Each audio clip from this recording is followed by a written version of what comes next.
There's a lot of discussion this week about whether AI will soon become AGI. That's moving from artificial intelligence to artificial general intelligence, or rather, when AI will become actually intelligent and thinking rather than just a great mimic and analyzer of patterns. And we've had things like the Turing test, where we talk about whether text-based chatbots can pass for humans. And chatbots have been passing that test since the 90s. Over the last few years, we've realized that that sort of Turing test is actually just a test of humans' ability to understand what human is. You know, being able to empathize with someone else's consciousness and really understand at what point they become a sentient being. These are difficult, non-mathematical questions. And there are lots of ways to cheat the Turing test. If you anger or shock a human, then they're much more likely to pass you as likely to be human yourself. I mean, to be honest, if I put a little hat on my pen and told you it was called Bob, uh, and threw it away, you'd probably lose the rest of the sentence because you'd be too busy worrying about what happened to Bob. We won't anthropomorphize anything, is my point, and very, very quickly. We're programmed to recognize humans and human traits, and we're programmed to see faces and to anthropomorphize. Even when there aren't any human traits, that's just part of the pattern recognition shortcuts that we rely on. And potentially there is a whole separate discussion there about whether that means that there's a viable and useful companionship role in that, pros and cons. So to understand how close we are to artificial general intelligence, one way to understand where we actually are with artificial intelligence is Searle's room. And this is a really great thought experiment where you're just in a room and you've got nothing, but there's a slot through which words appear or characters and another one to post them out.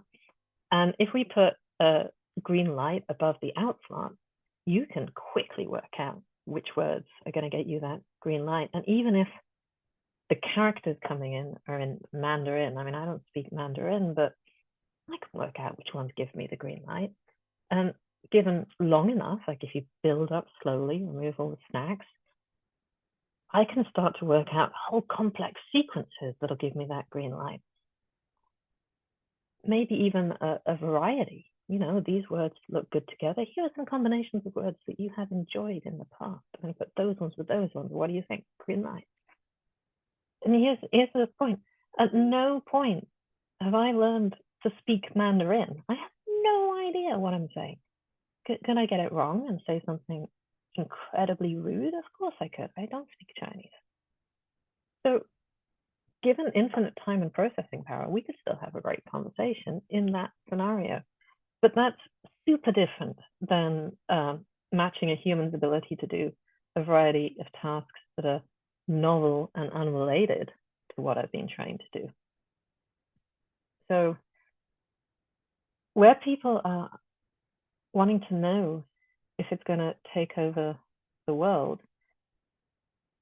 it's kind of the wrong question. But here's the kicker. If we're talking about text-based chatbots, it's idea of words that you have enjoyed in the past. That's from training data. And do you know what we have a lot of in the data? That's stories about robots taking over the world. Because we love those stories. We've written tons of those stories.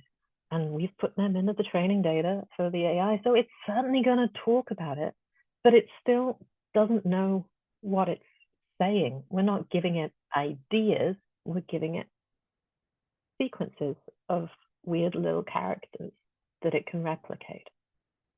So it's not going to suddenly become sentient, motivated, or wanting to challenge humans.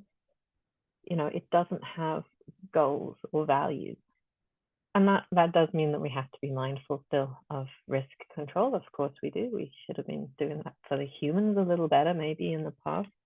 And, you know, to potentially there is a concern about whether it's going to take jobs. For sure, things are going to change, and we live in a capitalist society where we do have to actually fear the idea of working less, which confuses the life out of me. But we will always need a human in the loop for those soft skill sides, for the risk management side. And I can reassure you that the conversations that I've been having are about how to make people more productive, not less people or people working less.